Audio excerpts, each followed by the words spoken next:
আজকে বাড়িতে মুসুর ডালটাকে একটু অন্যরকম করে মা বানাচ্ছে, সব রকম ভেজিটেবলস দিয়ে আর ডিম দিয়ে আজকে তৈরি হচ্ছে এই মুসুর ডালটা।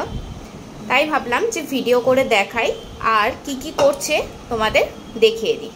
মুসুর ডালটা প্রথমেই সেদ্ধ করে নেবে, তার জন্য একটুখানি আগেই এই মুসুর ডালটা জল দিয়ে ধুয়ে রাখা আছে, এবার এটা সেদ্ধ করতে যাচ্ছে। আর এদিকে সবজির মধ্যে নিয়ে নিয়েছে পটল, গাজর, পেঁয়াজ, রসুন কুচি, এদিকে বিনস, এদিকে ক্যাপসিকাম, টমেটো আর ডিম, সব কিছু দিয়ে একটা ভেজিটেবলস, একটা ডাল, ভেজ ডাল আর কি হতে চলেছে, বিয়েবাড়িতে যেরকম হয়। ওদিকে সেদ্ধ হোক, এরপর কি করে তোমাদের দেখায়। এদিকে গ্যাস জ্বালিয়ে কড়া চাপিয়ে কিছুটা পরিমাণে সাদা তেল দিয়ে দিচ্ছে। প্রথমেই ডিমটাকে ভেজে নিচ্ছে, একটু নুন দিয়ে ডিমটাকে প্রথমে এরকম করে ভেজে নিচ্ছে। এই যে এদিকে ডিমের ঝুড়ো হয়ে গেছে, এটাকে তুলে নেওয়া হচ্ছে।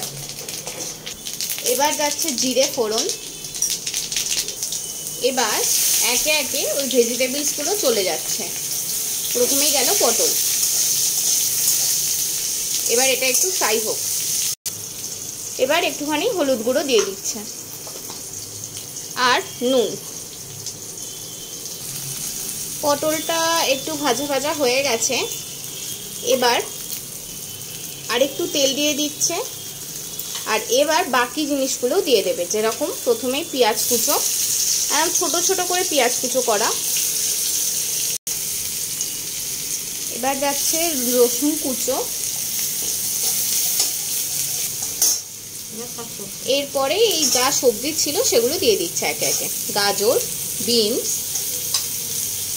ক্যাপসিকাম আর টমেটো।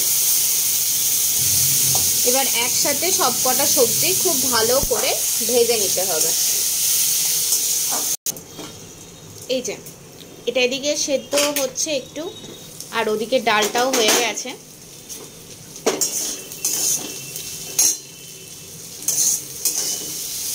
এদিকে এগুলোও ভাজা ভাজা হয়ে গেছে।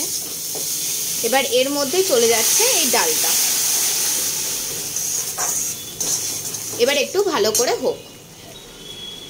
এবার এর মধ্যে চলে যাচ্ছে সামান্য জল। ডালটা একটু গাঢ় গাঢ়ই হবে, তাই বেশি জল গেল না। এবার যাচ্ছে মশলাগুলো। মশলার মধ্যে কিছুই না, ওই নুন আর একটু হলুদ গুঁড়ো, একটুখানি চিনি, আর ঝালের জন্য কয়েকটা কাঁচা লঙ্কা এরকম করে চিড়ে দিয়ে দিচ্ছে। এবার যে ডিমের ঝুড়োটা ছিল সেটা এর ওপরে দিয়ে দিল। এবার হচ্ছে একটা মেন জিনিস, যেটা হচ্ছে এই কারি পাতা। কারি পাতাগুলো টুকরো টুকরো করে দিয়ে দিল। এই কারি পাতার একটা আলাদাই গন্ধ আছে, যে গন্ধটা এবার এই ডালের মধ্যে পুরো চলে যাবে। আর একটু সামান্য জল দিয়ে দিল। এই ডালে কিন্তু এই কারি পাতার গন্ধটা জাস্ট অসাধারণ লাগে। হ্যাঁ, ডিমের গন্ধটাও তার সাথে থাকে, আবার এই কারি পাতারও থাকে, তো একটা আলাদাই একটা গন্ধ বেরোয়। তাই তোমরা অবশ্যই এই রকমভাবে বাড়িতে ডাল বানিয়ে দেখো, তোমাদেরও বেশ ভালো লাগবে। এবার জাস্ট এটা একটুখানি ফুটবে, তাহলেই আমাদের ডালটা রেডি হয়ে যাবে। এবার এটা সার্ভ করা হচ্ছে।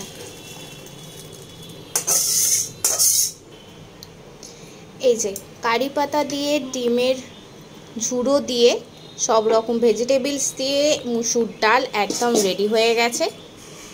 তোমরাও এইভাবে বাড়িতে বানিয়ে দেখো, আশা করছি ভালো লাগবে।